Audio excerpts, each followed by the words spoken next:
Welcome to Growing Pains, the podcast about what sits beneath strategy, organizational culture, and leadership behavior. We bring together innovators, investors, thinkers, and doers who are changing the status quo. This podcast is produced by Snabbfoting, the boutique strategy and organizational culture consulting firm.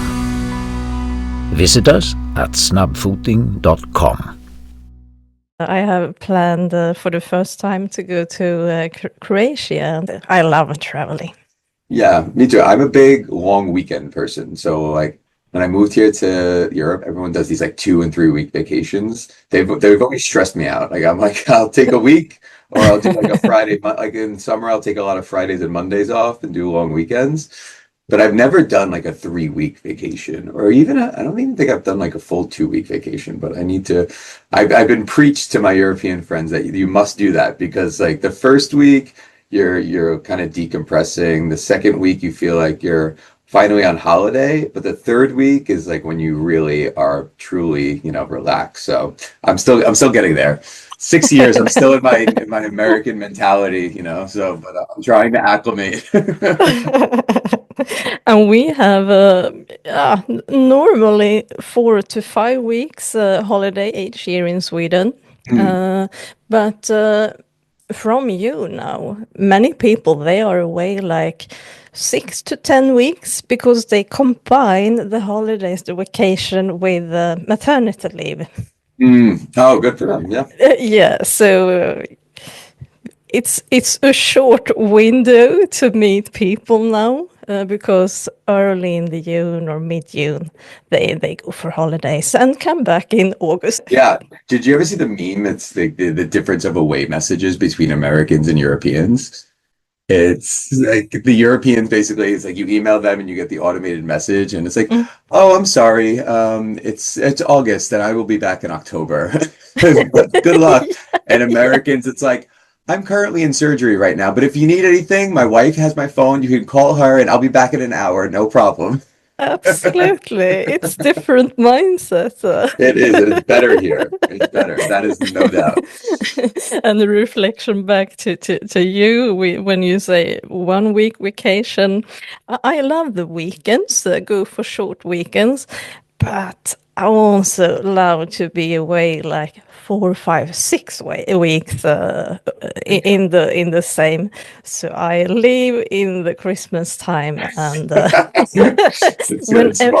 when everybody purchase their gifts to the relatives. I use that money for myself and my husband. Yes, as you should. I mean, we work so hard. We need to spoil ourselves, right? That's important. Agreed. And I'm so happy to have you on board on the Growing Pains show. You showed the courage to reach out to me and ask if we had a good match. Yeah. And I saw directly, this is spot on. This is something important. Usually, I reach out to my guests, but and I say no to guests that try to pitch themselves for my show.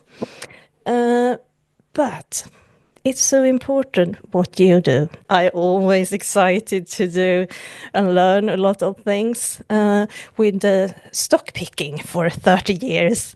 So I decided to pick you to the show this time. An angel investors, you are lucky. Yeah. I'm curious, what is one of the most important learnings from the 10 last years for you? I think probably the importance of adaptability. I think that you're going to be thrown into a lot of situations, both like your environment, your physical environment, but also the different types of people you meet. And to be able to adapt to different people and different situations, not only for yourself, making yourself feel comfortable, but really making the other person feel comfortable, I think is probably one of the most important skills you can have. Like my friends always joke, like whenever we go anywhere, and I always say like the more chaotic the situation, the more comfortable I feel. So I but not only for myself, I try to make the people around me feel very comfortable as well, and make conversations flow easier. But that's a skill that you get just by, part of it is innate, you're born with it, but part of it is just putting yourself in different situations, comfortable situations, and then also being able to read the room, like read people's body language, read what is working, read what isn't working, and try to just move around that and make the situation the best that it can be. And there always needs to be that one person, and especially if there's a group of people, there's sort of always that one person who is trying to keep the conversation going, or making sure everyone is included, make sure everyone feels safe and heard. So I think that's one of the most important things that I think I had, but I've tried to develop quite a bit as well. Nice. Great. Yeah, and you have made lots of angel investments. Yeah, more than 65 angel Yeah. investments the Yeah. last years. That makes me really, really curious how you select them. And can you tell also a bit about the background with Yeah. Come Through? Yeah, absolutely. So I started when everyone was buying Amazon packages on during COVID. I started to invest in like little amounts of money in startups. I started with crowdfunding campaigns, and then a couple of syndicates. And so it evolved from there. I thought it is so fun to be able to find something that you really think is a game changer, or something that you really resonates with you, and then be able to put a little bit of money in it. People think if you're an angel investor, you have to be investing hundreds of thousands or millions of dollars. Like, no, like I started with a couple $100, and all of my investments have been under $10,000. So I like the way that I like to do things. Some people like to put a lot of money into very small amounts of things. And then I got the first couple of years, I made a ton of terrible decisions, like money that I'll never see back again.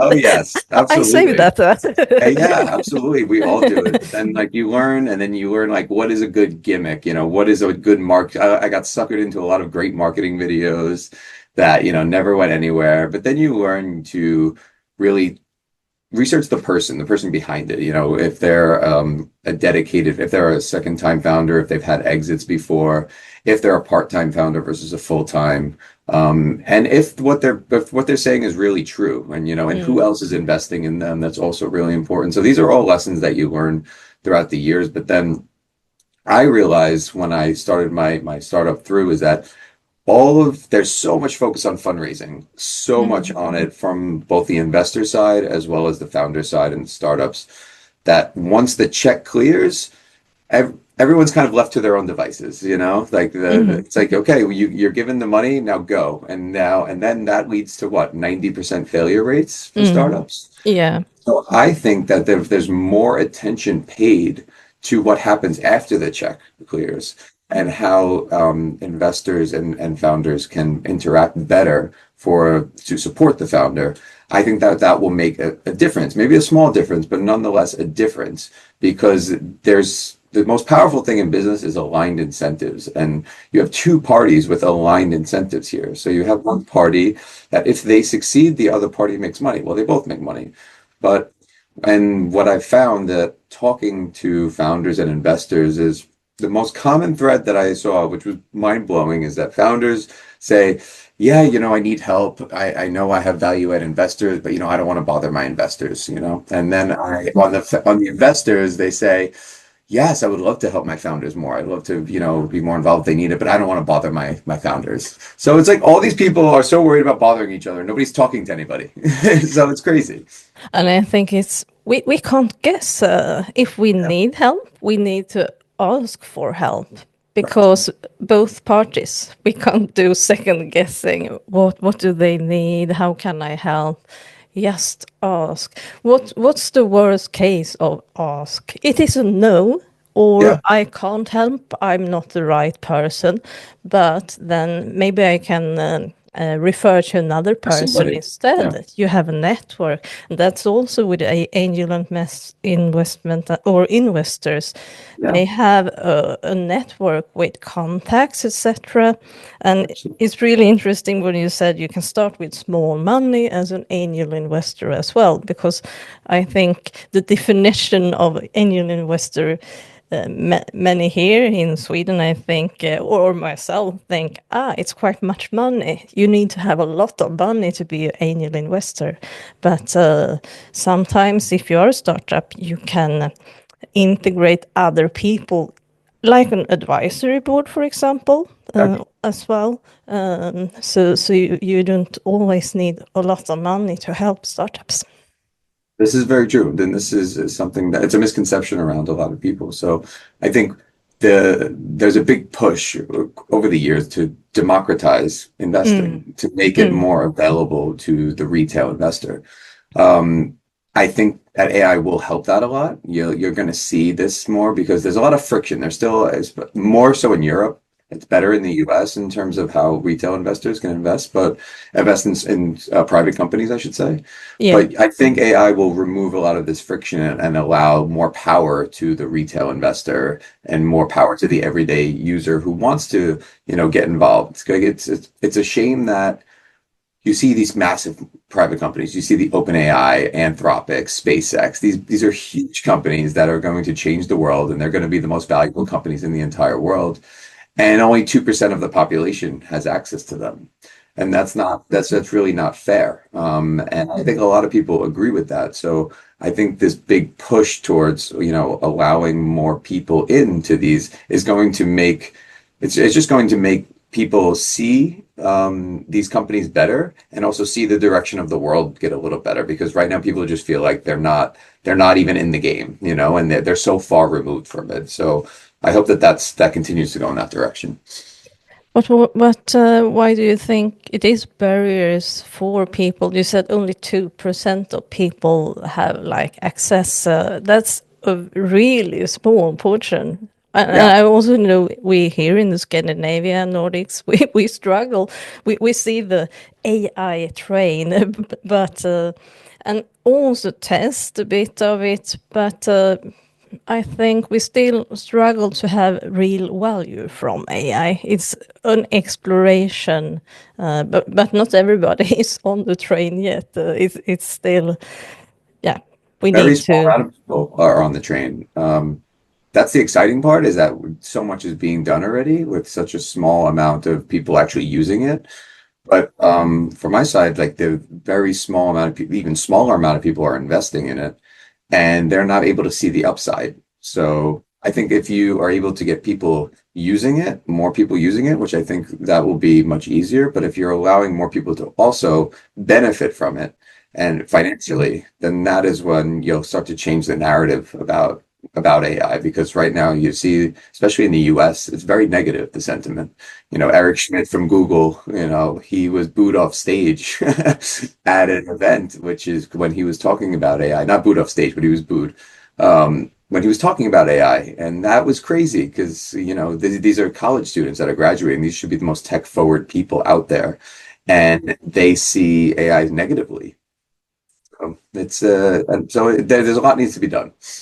I think we need more, user cases to understand the benefit of AI. We struggle with that. We test, and sometimes is it more efficient or not? Is it only time consuming? Is it good quality or not? But more user cases so we really understand. But then I also go back to what you said about adaptability.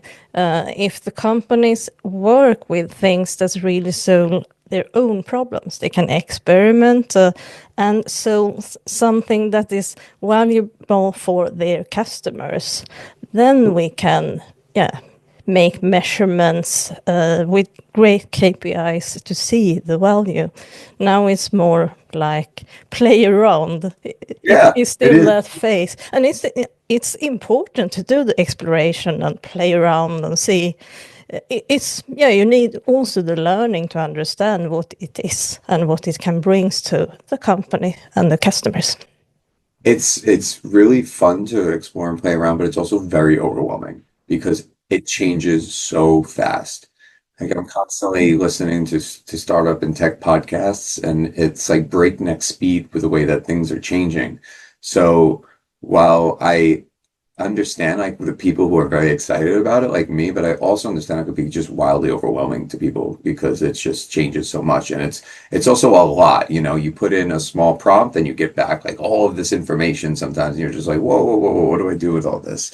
And the products themselves are getting much better at making it more like a more seamless journey, so making it like much easier to use.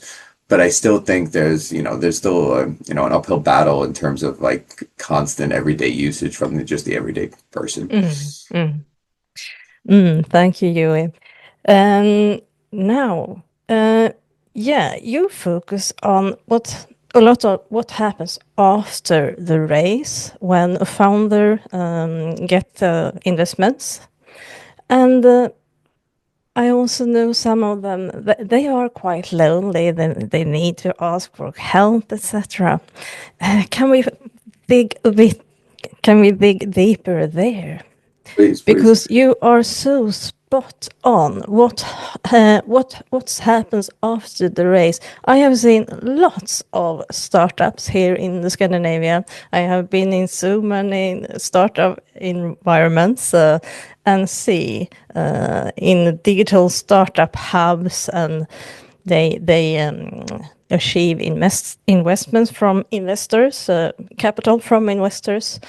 And after a while, already after a few months, 6 months or 1 year, I have followed them several years, and I see their pains. What happened when, like a startup with 20 to 30 people achieve money? And the relationship between that company, that startup, and the investor. So, can you tell more about the after race phase? Absolutely.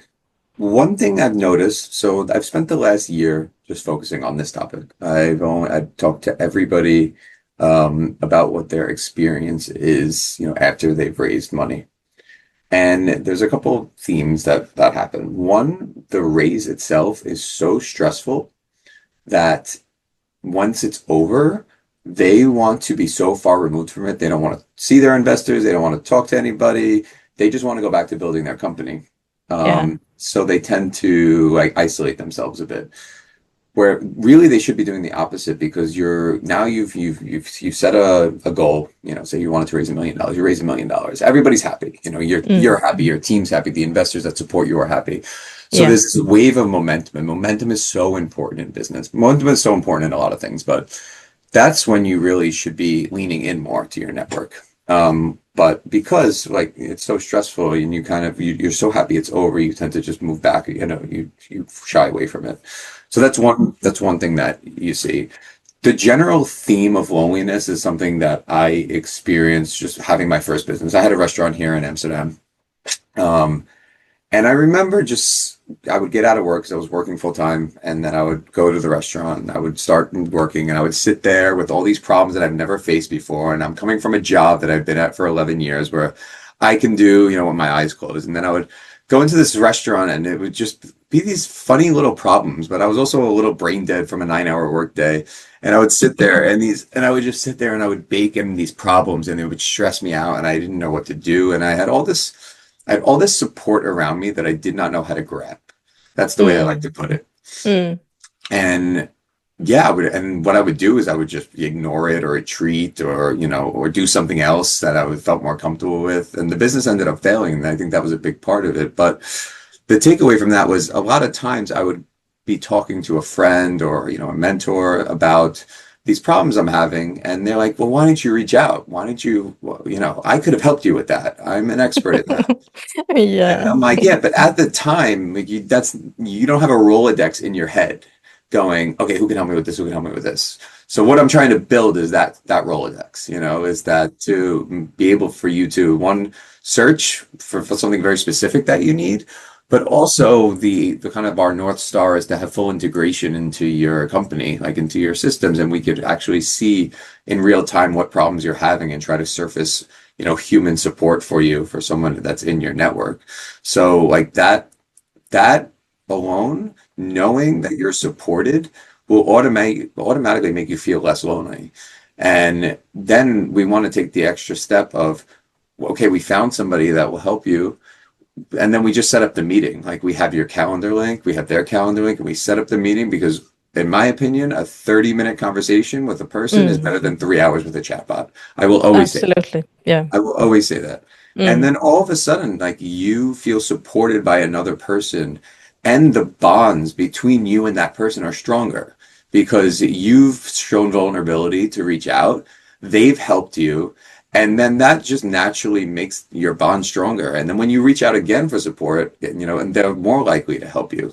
And this just makes our how we interact with one another so much easier, so much more frictionless. Because every time we progress in technology, we digress in our humanity. We become less human because we interact less with ourselves and more with machines. And then we need it even more. The technology, it's important, but if we decrease the human side of it, then we can't enable all the potential in the technology. And it's also bad for ourselves and our well-being. 1000%. And I'm quite extroverted, and I see myself falling into this trap constantly. Like I'm like, oh my God, it's been 8 hours. I've been staring at a screen. What is happening? Get me out of here.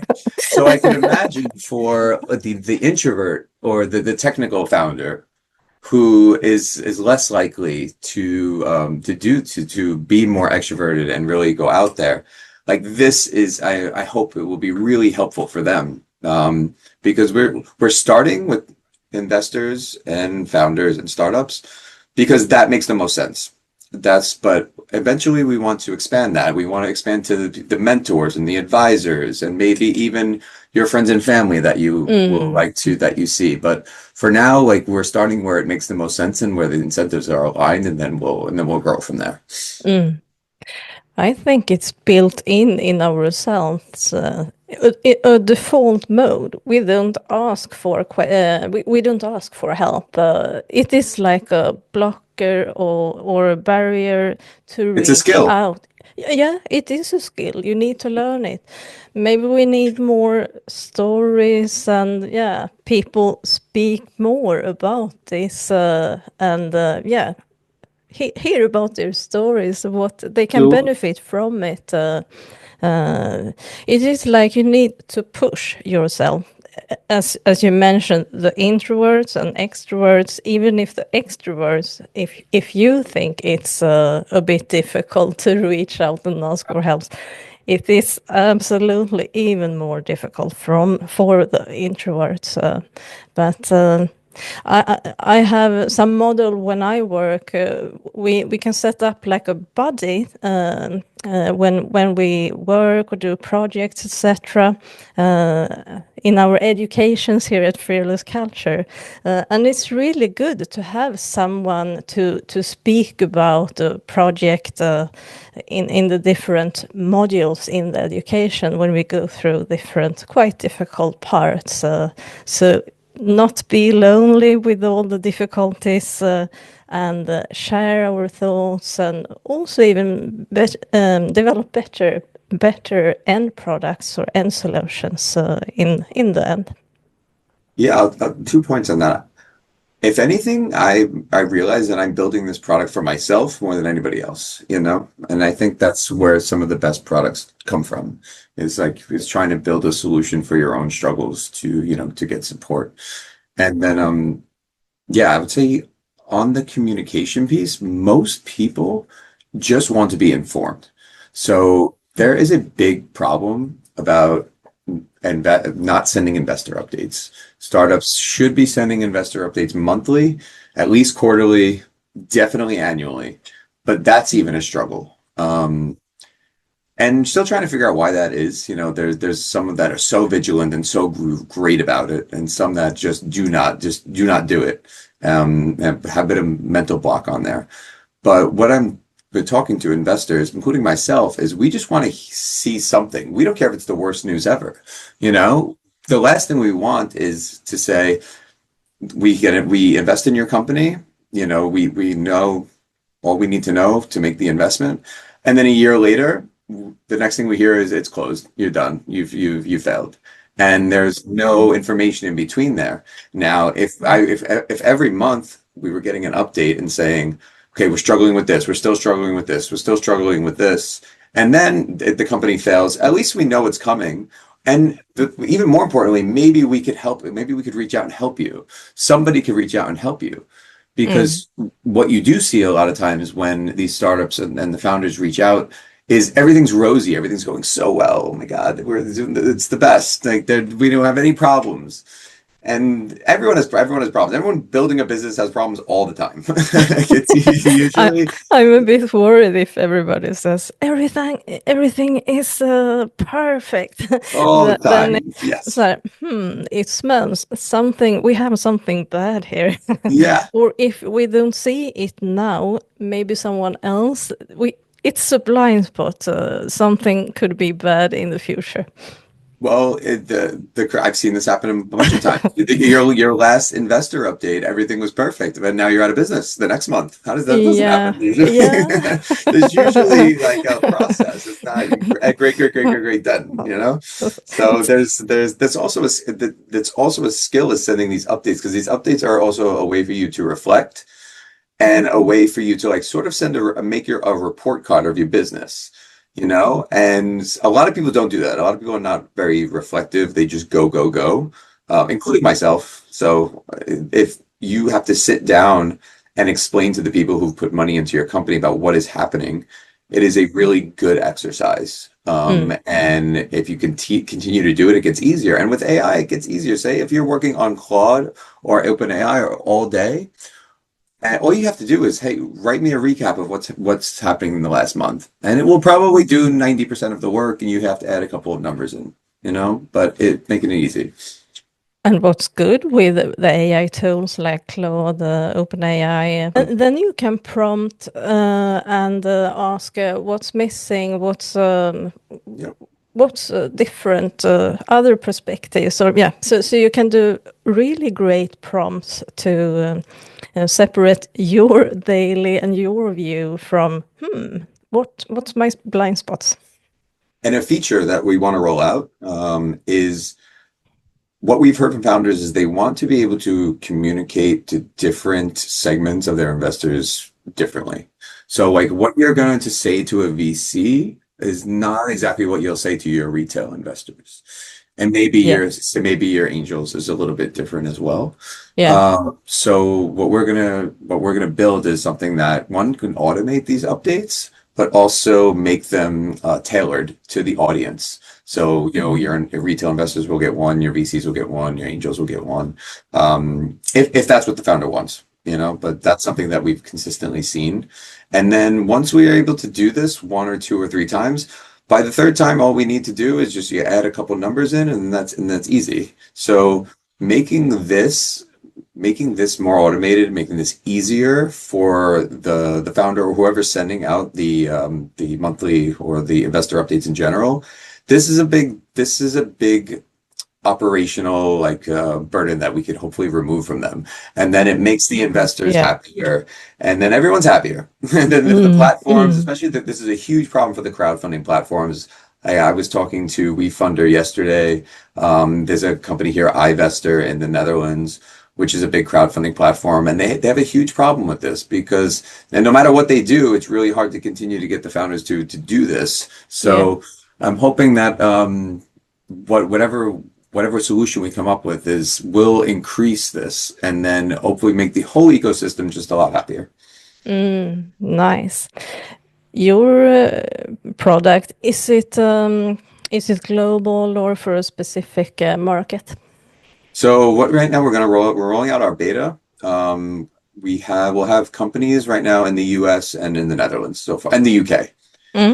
That's just kind of how it is, but right now it is global. Like right now the website's only in English, but that's an easy change with AI. But right now we're focused on mainly the crowdfunding, the markets that have large crowdfunding bases, because we see the most opportunity there because there's so much data you get. Like if you have a company that has 1,500 crowdfunded retail investors versus a company with one VC, you're going to get a lot more data from this crowdfunded company.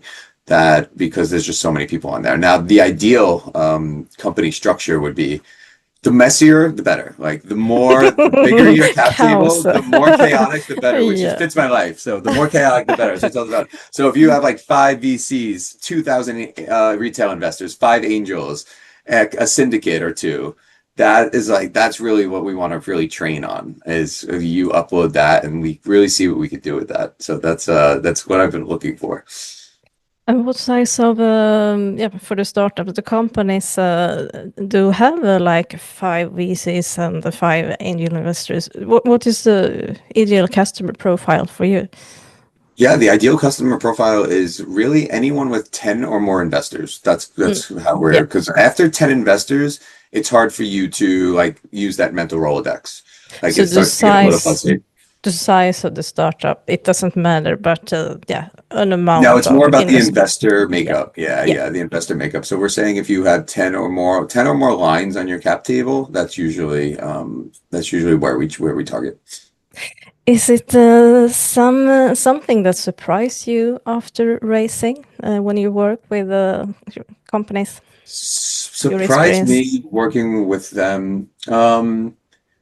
Is how little attention they put on the post raise. Like there is how little they don't put. There's no plan. I've never met anyone with a plan.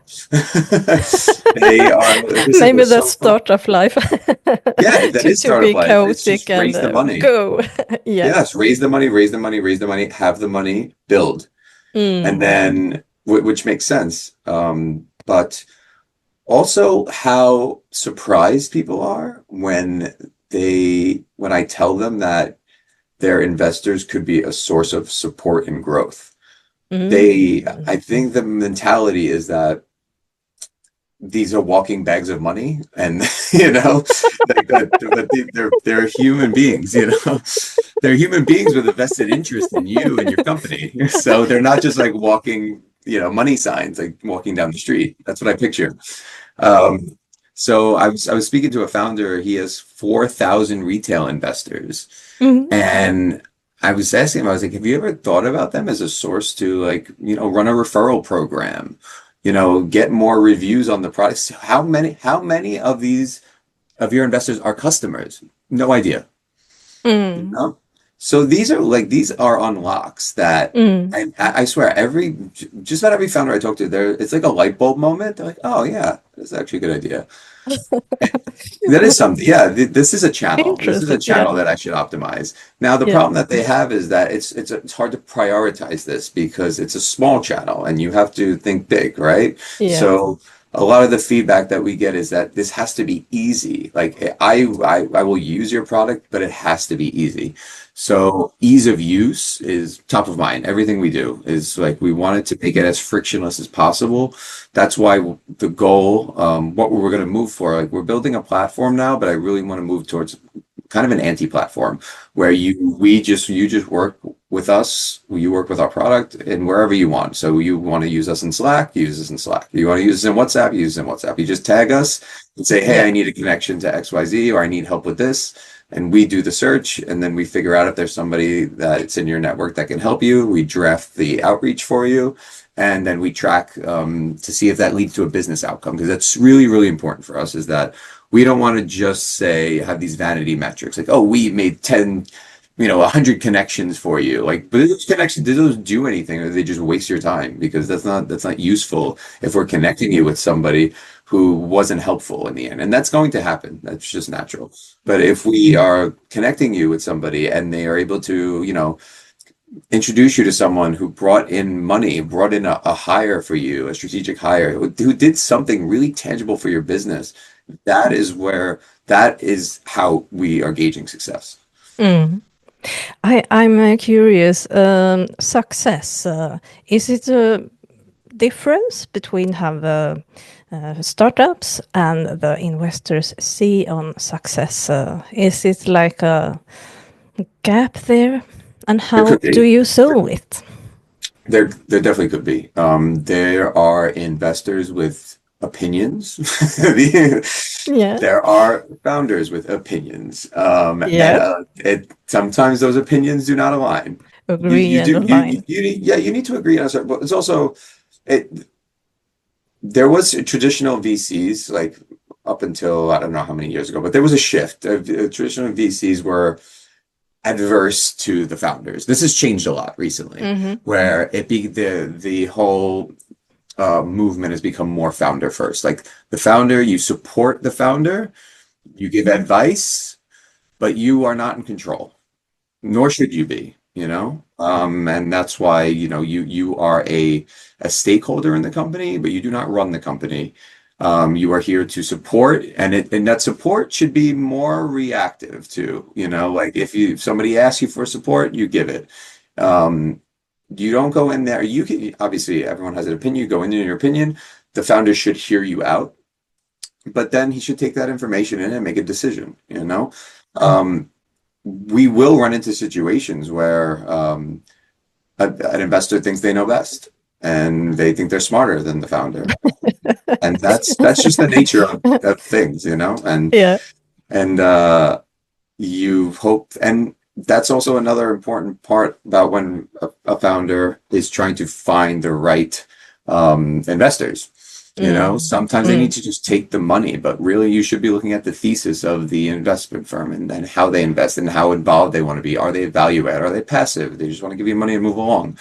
These are all things that these are important decisions that sometimes you become blinded by the money and you take money and it's not the right fit and there's a lot of conflict. So Yeah, there's yeah. there's probably overall there needs to be more, a lot more focus on Mm, choosing the right investor as well. mm.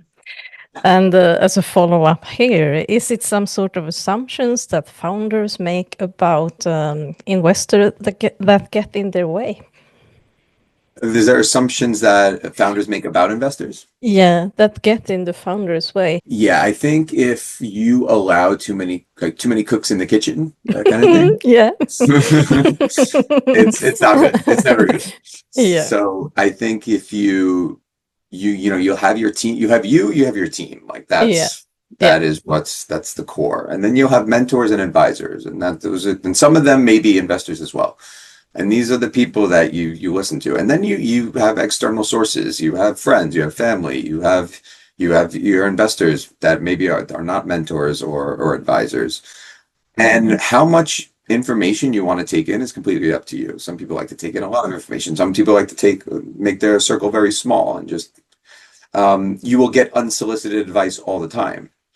What you do with that, what makes a good founder is someone who knows when to look for help, seek help and advice, and which advice to take, what is good advice, what is bad advice, and also a way to drown out the noise. There's so much noise when you're building a company.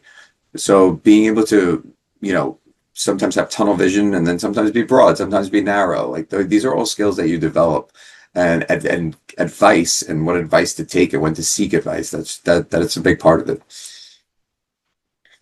Thank you. As an angel investor, is it some piece of the puzzle where you think, this is the most important, I want to solve this? When you're looking at, I think the market is always the most important thing. Like if you're making a purely financial decision, like what market they're operating in, is if it's a growing market, if it's a new market, if it's a shrinking market, like that is I think paramount. And then for me, it's the market, and then it's the team, the founder and their founding team, and then it's the product, because if you have a great market with a great team, they'll figure it out. So that's like in terms of hierarchy, that's what I look for.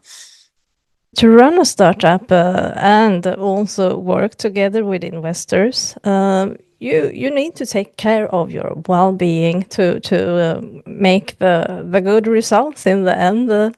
What is well-being for you, Joey? Okay, three things that I was told, that advice that I was given is: one, you should get a therapist if you're going to build a startup. it's good to have. It's really, this is super stressful, and you need someone to, unload on and get like unbiased advice from. The Mm. second thing you need to do is have a community of other founders. This could be, I suggest, like a digital community as well as a physical community, Mm. of other founders that you can be around, that you could talk to about problems, and that you could feel supported by. And the third thing is to take care of your physical health. Mm. It's really important. I remember when I was working full time and starting my restaurant here in Amsterdam. I knew the first thing that was going to go was the gym. Like if you're Yeah. working Yeah. 15, 16-hour days, like the last thing you want to do is lift something heavy. So I got a personal trainer. I put it in my calendar. I paid money for it, and I went three Mm. days a week. It was, and the only structured thing in my life is my calendar. So if it's in my calendar, it'll happen. So I put it in my calendar. I paid for it, and that kept me very physically healthy, which Mm. made me mentally healthy. So I Mm. think those three things are super important for anyone who's going to be building any business. It could be a startup or it could be a small business. It's any business. It's Mm. stressful, and those three things really help. Yeah, we have lots of stress here in stress diseases here in Yeah. Scandinavia. Many say, or it studies, we are the most happy people, but we also, in combination, have a lot of stress diseases and sick leaves in stress. We have the stress even with the 30, 40 hours on our workplaces. Really important to combine the workplace and yeah, life with this physical health for the brain and both the physical activities, so we can be healthier. Yeah, absolutely. And it's easy to get trapped. It's also easy to, like I said, back to the point of isolation. It's very easy to say, okay, I'm supposed to go to this event tonight. Maybe it's a networking event with other founders. And you're like, oh, but I'm just so busy. Like, and you've already been on a computer for 10 hours. Um, get up and go. Like, go be around other human beings. Yeah. It makes a difference. It's very rare that you're going to regret actually doing that. It's really easy to convince yourself to stay, and stay and continue building and being on the computer. But, I beg you, just try to get that physical, that be around like-minded people. So it shouldn't be something that you go to, and it's not something where you don't want to be. You should be around people that you want to be around. You should be around people who are experiencing your peers, like-minded Mm. people. That Mm. gives you energy, that makes you healthy, and that overall it'll be better for you and better for your company. That's the way you should look at it. But now you said like-minded people. I say yes, and it's important parts of the time to be with like-minded people, but it's Yeah. even more refreshing with the diversity to have other opinions or facts from this diversified perspectives of people, both in business and in life. But yeah, sometimes you need a bit less friction or tension, and then it's softer to be with the like-minded. It's Yeah. easier to discuss with them, but as I mentioned, diversity, you have a better end result with different people in the game. Diversity of thought it's really important, and then you have different groups of people too. Mm, Like you should have like this network of other entrepreneurs that you're around, and then maybe you like to go to festivals and parties, and that's maybe a different group of people, and maybe yeah. you have a hobby, maybe, and that's a different group of people. Like that's fine, and that's healthy. That's because that use different parts of your brain, and you expose yourself to different things. It's better. Absolutely. It's soon time to round up this Wow, that was episode. fast. But is it something that you would like to pinpoint when a startup receives money? Is it something that really is different? I think one thing that you should try to should try to plan for how you are going. You should try to set expectations with the investor. How often are you going to communicate to them? You know, how are you going to communicate to them? Are you going to do a webinar? Are you going to send an email? What is expected from their side too? It is really nice to just set those expectations, manage those expectations, but the more important thing is that you follow through. So if you are going to send monthly updates, make sure you're sending them. And if you need help, get help to send them out. You know, get your team to say, maybe it's a CFO who will do this, because a lot of times they tend to do a lot of the reporting. So put it on your CFO. It doesn't always have to fall onto you, you know, or make it, you know, a bit of a team effort. The CFO does that. He passes it on to you, and then you change it up a bit, make it a little more personal. That's also fine, but just try to just make a plan for it. And before your raise is over, because if you try to do it after the raise, it's usually just gets pushed to the bottom. So absolutely. And now you say before the race is over, and now you said something about you have made so many mistakes, etc. in your career life. Can you tell something more? I love mistakes and what we can learn from them, especially. Yeah. There's, oh God, where do I even start? Journey. So I think the one thing that I would, when I was building I had my first business, I had my restaurant, I would constantly be inundated with very nuanced problems that I've never experienced before. I talked about this earlier. And what I would do instead of tackling those problems head on is I would retreat back to problems that I felt very familiar with and I knew how to fix. And a lot of these were problems in my personal or my job, my full-time job. So sometimes I would catch myself at my restaurant working, doing my full-time job work, because that felt familiar and that felt comfortable, and I didn't have to deal with this new problem and all these problems. And that was a big cause of a lot of the failure, is that I was too tired and too overwhelmed to really figure these problems out.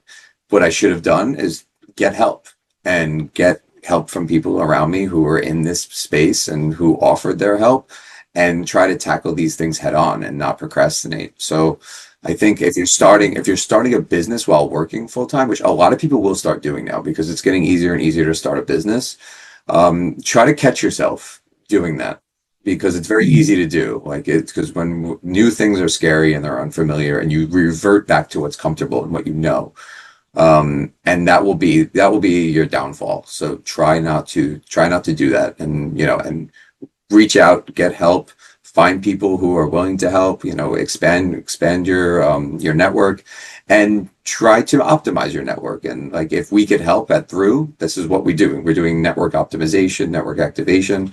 And I really believe we're the only ones doing it this way, I should say.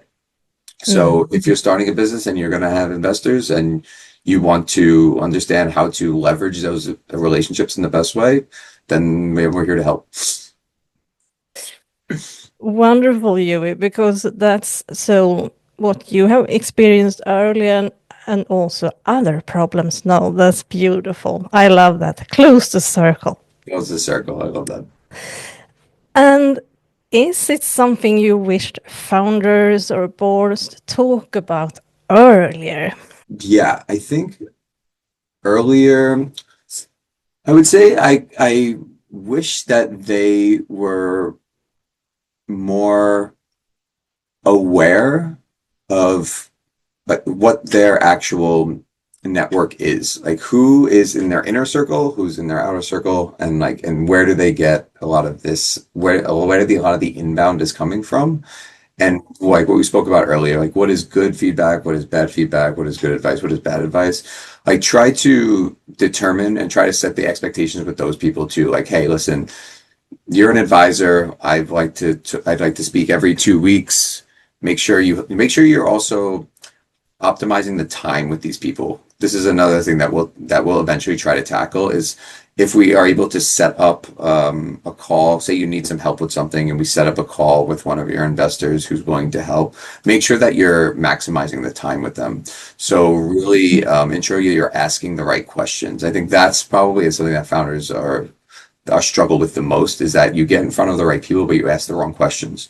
So being able to ask the right questions and get the most out of the relationships that you're building is a really, really important skill. So like, I think that's probably a skill that a lot of people need to develop. So they're asking for help and then they're asking the right questions. Those are two things that are really important and will take you a long way in your relationships, because if you have 30 minutes with somebody who's really high, is very valuable to you, you want to make sure you're sucking as much value out of that person as possible. Thank you. I think it's important to understand the role for both parties. The founder's role, the investor's role.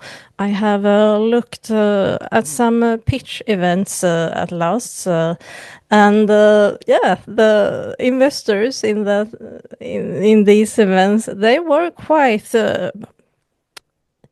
clear and candid. This is my role. This is my expectation of you as founder.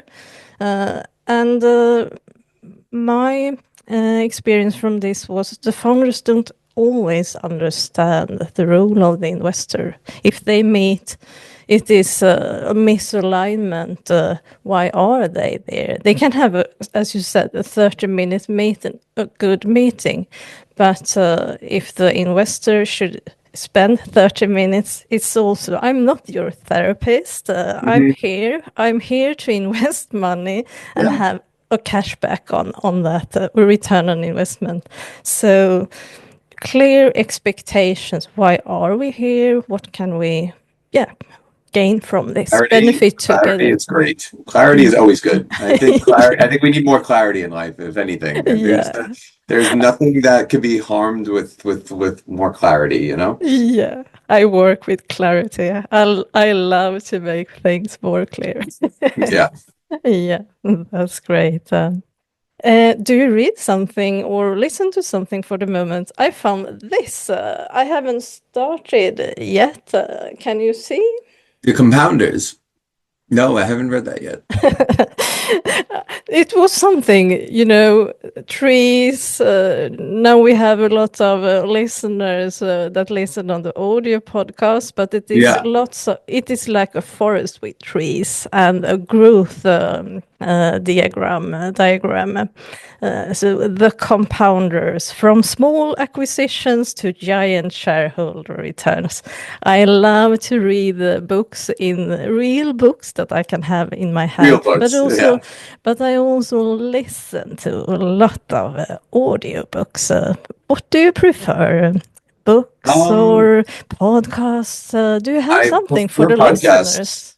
I prefer podcasts. I love Acquired. Acquired is probably my favorite. It's a long form podcast and it gives like a very, very, very deep history of big companies. So sometimes these are 3 to 4 hours. Sometimes they're multiple parts.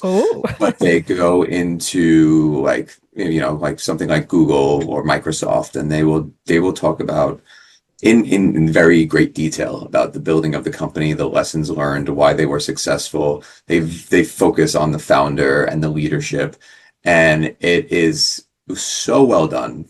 And the two hosts, they work incredibly well together. They put so much effort into it, and you learn so much, and you leave with so many good lessons. And so many, and you leave so invigorated, so motivated. I love listening to them. It charges me up. I listen to them in the gym, and so increase the sound and do some gym exercises. Yeah. Another one is Founders by David. Acquired. Thank you. Yeah, then I will listen on my walks to the office to find a company you're really interested in, like because they've had, I think it's like 8 or 9 seasons. They've been around for quite a long time. Perfect. So there's bound to be a company in there that you really like or admire that you want to learn about more. So to just go in there and search it, I think you'll be very impressed. Super fantastic. And if you meet a person that don't live anymore, which person is that? That doesn't live anymore. Let me think. I feel like it's kind of corny, but Abraham Lincoln. I think he's just such a fascinating president. Though the movie Lincoln came out, it's actually my nephew's name too, is Lincoln. And I would ask, I guess I would just ask like how you are able to persevere so much against what's so like he went against the grain in almost everything. So I just think it's really, really admirable, and I would love to sit down with him. Super. Yeah.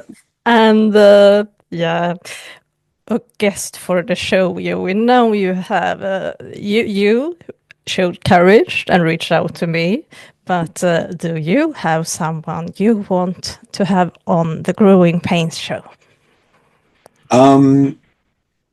My old manager from booking.com, his name is Lou. He's a mentor of mine. He's super connected. He's brilliant, and he was one of the first employees in the US for booking.com. He just joined Airbnb as their head of hotels and connectivity. And he's vastly knowledgeable in so many things, and I think he can teach a lot about how to, I think, build relationships and how to navigate. He's Mr. Hospitality, so I think he'd be actually a really cool guest for you to have. Super, fantastic. Lots of great tips here. That's awesome, because it's summer soon and vacations. It's so lovely. What do you plan next? What do I plan next? So we are launching our beta on June 15th. So that is everything is been focused on that. So everything I've been working on the past year. So we are, recruiting founders who want to join, and also we are recruiting partnerships. So crowdfunding platforms, investors, founder communities, incubators, accelerators, people who think that this would be a good tool for their community. So that's the main focus right now. There's one good takeaway I had from my first business was focus on one thing at a time. So that's what I do. I am focusing on the beta, and then from there we will focus on, scaling up. But for right now, everything I'm doing is I'm reaching out to founders that meet the criteria that we believe that we could see a fit. So 10 or more investors, and I'm asking them to join and give us feedback. So that's the big next milestone. Super. And the team today, we need to ask more people when we need help. Do you have an ask to the audience, to the listeners? Now you have your time. Do you have an ask? Yeah, if you are a founder or an investor who wants to add more value, or someone who supports founders in any capacity, go to our website. It's thru, COMETHRU.co. And join our wait list. Depending on when you listen to this, it might be live already. And or just reach out to me directly, and I'm happy to determine how we could help support startups and founders and entrepreneurs. Thank you. Awesome. This was really interesting. I went back to my rows from the financials with the risk and investments. So really, really nice chat with you today. Thanks a lot. And I wish you a wonderful launch with your Come Through, and a nice summer. You too, Ewa. Bye-bye. You've been listening to Growing Pains with Ewa Hutmacher. Snabbfoting is a boutique strategy and organizational culture consulting firm based in Stockholm. We support organizations globally and help CEOs and leadership teams who want to build resilient, high-performing organizations. Visit us at snabbfoting.com.